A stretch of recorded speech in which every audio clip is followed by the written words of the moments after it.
Hey internet, another Friday, another video coming right at you. My name's CJ and this is 52 Fridays. Do you know what? I'll spare you the details, so just watch for a minute.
So Square Enix had their uncovering event early this morning, and I have to say they really pulled out all of the stops.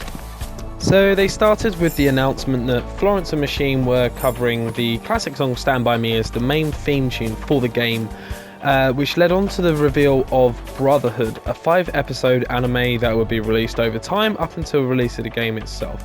It was later clarified it was going to be once a month leading up to the release, but I think they might either speed up that schedule or they might delay it ever so slightly.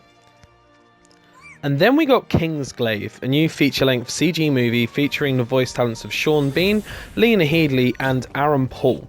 This looks pretty cool and is marketed as showing the off-screen battles that were happening whilst Noctis and the crew were out on like Bro-a-Palooza.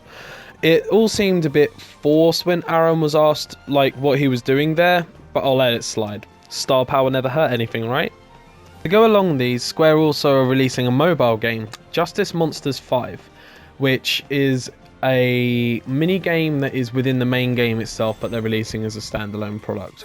Kind of makes no sense to me, but I guess, you know, free download is free download, right?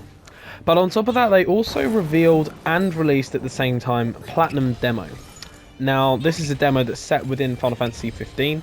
It's a dream sequence of main character Noctis, where he's a young child, and you get kind of led around by Carbuncle, which is one of the classic summons within the Final Fantasy series. The content of this demo isn't featured in the full game, so it's not like episode Dusk-K Part 2.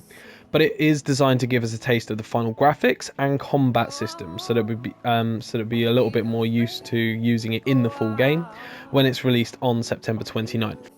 And as you can see by the gameplay footage, this game is absolutely gorgeous. Everything looks amazing, from the textures and the lighting to even the little things like the way Noctis's hoodie drifts depending on the direction of the wind.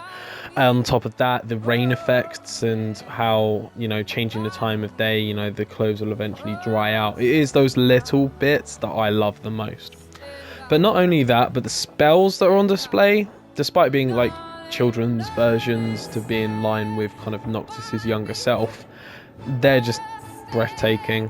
I was taken aback when I initially cast Meteor Rain, and I just had to cast it again so I could just revel in it. It looked amazing. However, it isn't just the graphics that makes this awesome. The combat itself is responsive, easy to understand, and most of all, really quite fun. It is so similar to Kingdom Hearts that I almost fell into the bad habits of just spamming the attack move when there were so many more options that I could utilize. Like standing from a distance and like throwing the magic out and just watching them all kind of keel over and die, to mid-swing swapping weapons, like going in between using the sword and the hammer being my favorite part, and if they don't add that into the main game, I may rage quit. So overall, I can't wait for this game to come out now. Part of me wishes I didn't play it and have the systems completely fresh to me, but the feeling of using adult Noctis's warp slash to bounce around the Iron Giant before finally diving in and sticking it to him was just fantastic. I had a smile on my face the whole time, and that's been a rarity in gaming for me lately. Anyway, that's it for this week. Platinum Demo is free on both PlayStation Network and Xbox Live Marketplace, so go and try it for yourself. I should mention that finishing the demo will also give you a code down the road that will allow you to summon Carbuncle in the full release of Final Fantasy 15. Not too shabby. I'm not spending over £200 on the super duper collector's edition though. Fuck that shit. Anyway, speak to you next week. Stay safe. Peace.